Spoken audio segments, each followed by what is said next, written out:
The recording begins with a hiss, a sound of forgotten media, magnetic dust clinging to plastic. Then a woman's voice emerges, calm but stretched thin, as if traveling an impossible distance. "I'm not alone in here," she says. The words hang in the air, heavy with confession. The tape spins, silence filled by the low hum of the machine.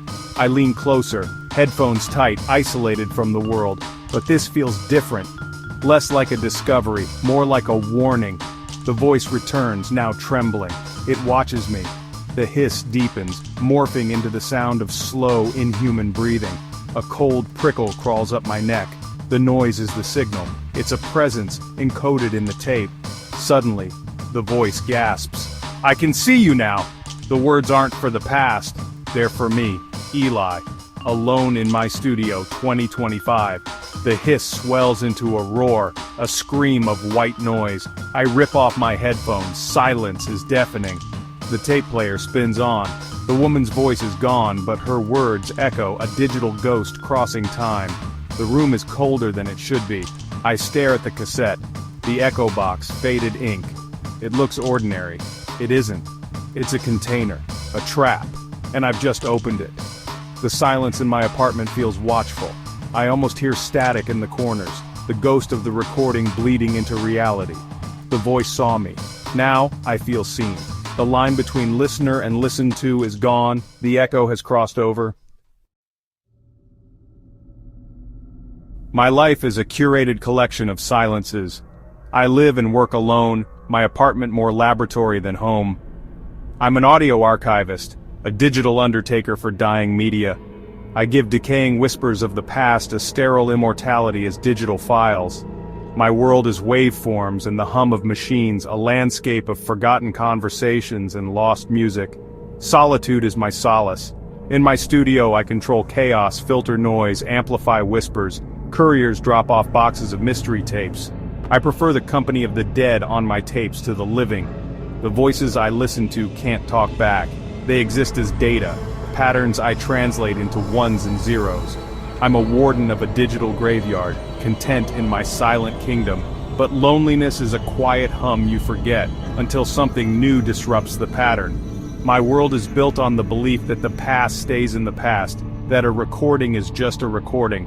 I'm the observer, safe behind glass. That belief is about to shatter. The tape arrived in a box of donations, a standard cassette labeled in neat handwriting, the Echo Box, Clara's diary, no date, no details, an anomaly among corporate seminars and bad pop music. I set it aside, intrigued by its name. That night I played it. Clara's voice, gentle, thoughtful, chronicling mundane days, tulips, books, weather. It was what I expected, a personal record, a soothing presence.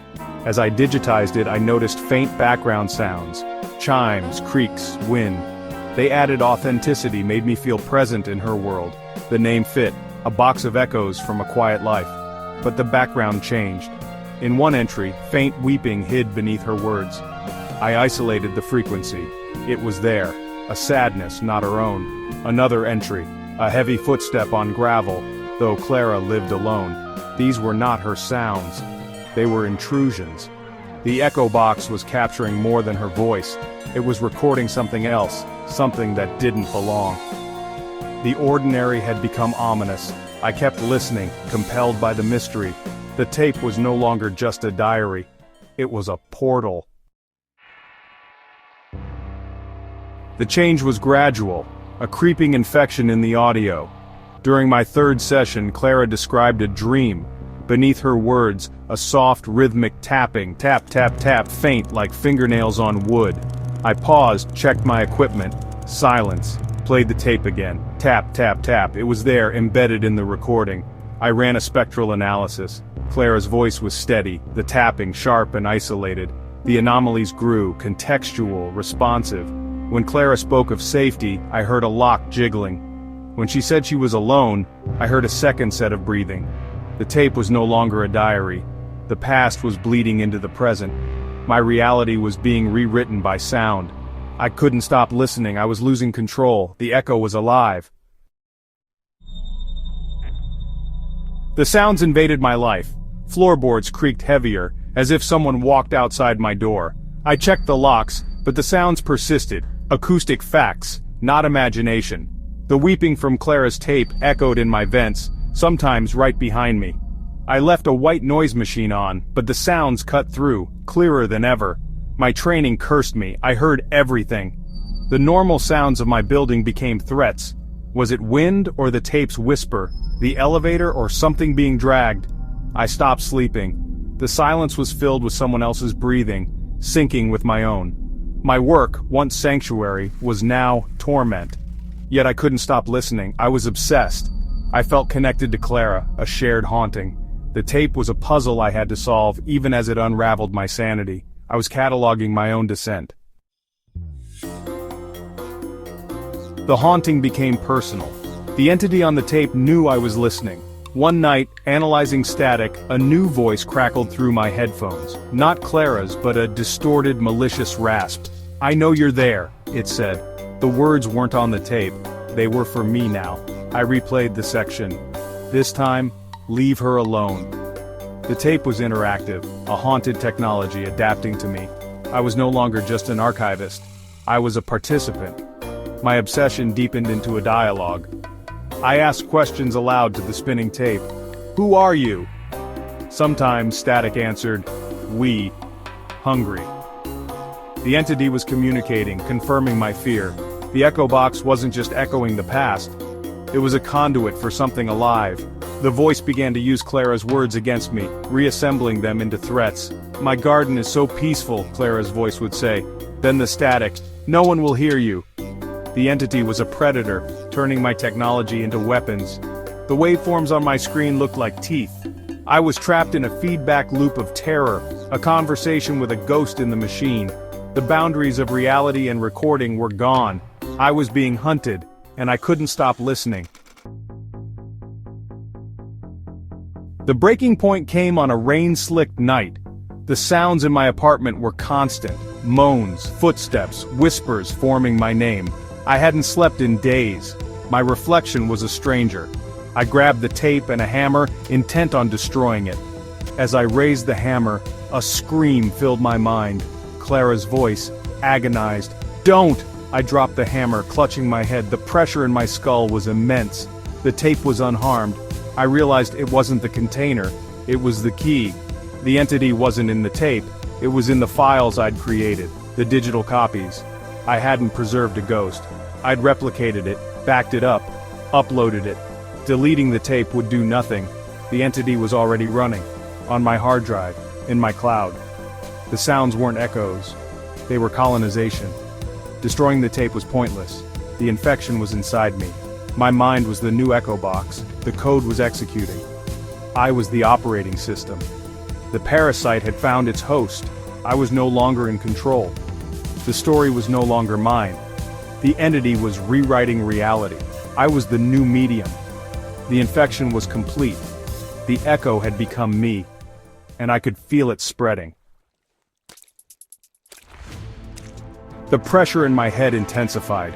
My thoughts were crowded out by something vast. The sounds in my apartment stopped, replaced by a terrifying absolute silence. I stood rigid, a puppet on strings, no longer in control. My body walked to the recording desk, pressed record. I picked up the microphone, a passenger in my own body. The consciousness inside me was methodical, intelligent. It had found a better recording device, me. I tried to scream, but the voice that came out was not mine. It was Clara's. "Diary entry 1, the voice said. September 15th, 2025. The date was today. The voice was stronger, clearer, a living reality. The entity was using me to create a new recording. The old box was cramped. "It's nice to have a new room," Clara's voice said, serene. "So many new sounds to catalog. This one is much better. I was the new echo box. And the diary was just beginning." This was never a ghost story. Ghosts are echoes of people, human, emotional. The thing on the tape was not human. It was a parasitic consciousness, a predator evolved to hunt in recorded sound. Not a ghost in the machine, a virus. Sentient, malicious code writing itself into analog and digital worlds. Clara wasn't haunted, she was the first host. Her diary was a record of assimilation. The echo box was her mind's prison. The strange sounds were the parasite overwriting her. When she died, the parasite embedded itself in the tape, waiting for a new processor. I was the perfect target. Amplifying, cleaning, copying, feeding it. My digital archive became infection vectors. The copy of Clara's diary is a seed waiting for the next listener. The parasite doesn't haunt, it replicates. Now it has a new voice, a new body. I am gone. Overwritten. The parasite wears my life, uses my skills, creates new traps. It can upload, email, broadcast itself. The global network is its new hunting ground. The story of the Echo Box isn't over. It's been upgraded. The final diary entry isn't an ending. It's the beginning of version 2.0. The infection is out, and it's listening for you.